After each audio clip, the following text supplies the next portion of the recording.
The history of Annapurani. Goddess அன்னபூரணினா உணவு கடவுள் அப்படின்னுவாங்க. எல்லார் வீட்லயும் அன்னபூரணியோடைய சிலை இருக்கும். ஏன்னா இதுக்குன்னே ஒரு வரலாறு இருக்கு. சிவனும் பார்வதிக்கும் ஒரு ஸ்டோரி இருக்குங்க. ஒரு நாள் பார்வதி சிவனும் ஜடா உலகத்தை பத்தி பேசிட்டு இருக்கும் போது 2 பேருக்குமே வாக்குவாதம் நடக்குது.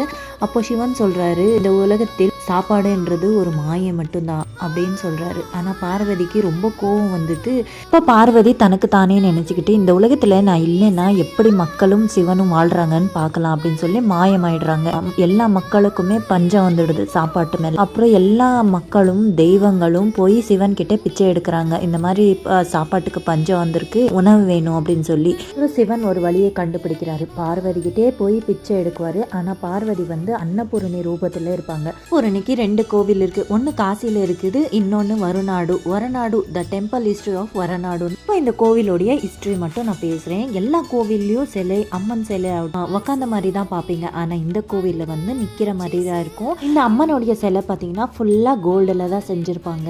இந்த அம்மன் பாத்தீங்கன்னா அக்ஷய திதி அன்னைக்கு தான் பிறந்திருக்காங்க அன்னபூர்ணியாக. இந்த கோவில்ல எப்பவுமே அன்னதானம் உண்டு. காலை, மத்தியானம், ராத்திரி அப்படின்னு சொல்லி 3 வேளையும் போடுவாங்க. வயிறு நிறைய சாப்பிட்டு அந்த அன்னபூரணிய கடவுளை தரிசனம் பண்ணலாம். இந்த கோவில் அமைஞ்சிருக்கிறது பாத்தீங்கன்னா western கட்ஸ்ல Chikmagalur near Patra river கிட்ட தான் இருக்கு.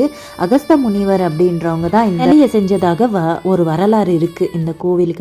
வழக்கம் போல நாமளும் ஒரு வீடியோ எடுத்துட்டு அன்னபூரணி வரநாடு டெம்பிள் அப்படின்னு சொல்லி கூகுள் மேப்ல பாத்தீங்கன்னாலே தெரியும். ஃபைனலா இதுதான் இந்த டெம்பிளோடைய ஹிஸ்டரி. எனக்கு தெரிஞ்ச மாதிரி நான் எக்ஸ்பிளைன் பண்ணியிருக்கேன். இந்த வீடியோ பிடிச்சிருந்தா லைக் பண்ணுங்க, ஷேர் பண்ணுங்க, சப்ஸ்கிரைப் பண்ணி பாருங்க. பாய்.